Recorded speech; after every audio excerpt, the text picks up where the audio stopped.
家长文化伫台南起源伫家己发展，因为家己阁有家长区的名号。为着传承这项文化，家己市政府举办文化工作坊，小解家长文化，嘛开发新的出路。家长示范要出阵的过程，互参加工作坊的民众来了解，甚至阁准备体验活动，教民众踏家长的脚步，那参加的人拢感觉真新鲜。还蛮有趣的，就是因为我自己本身有在跳舞，然后我发现就是他们在踩的时候会有一种奇特的律动感，就是之前跳舞的时候没有体验过的那种感觉，这样。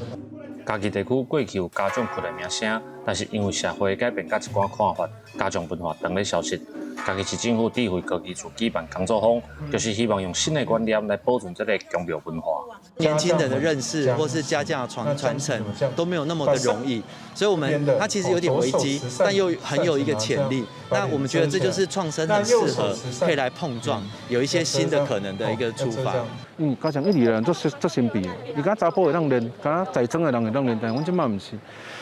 就网络、就公众媒体，慢慢啊，甲大家讲，阮的理念是啥？希望甲这个好的文化慢慢啊传落，唔是讲等于阮这代。除了体验活动，主办单位嘛邀请有关系的创新团队来分享一寡传统文化结合地方创新的案例，希望除了互民众知影地方文化的发展性，嘛替家长文化的保存做一个起头。记者林慧婷家己报道。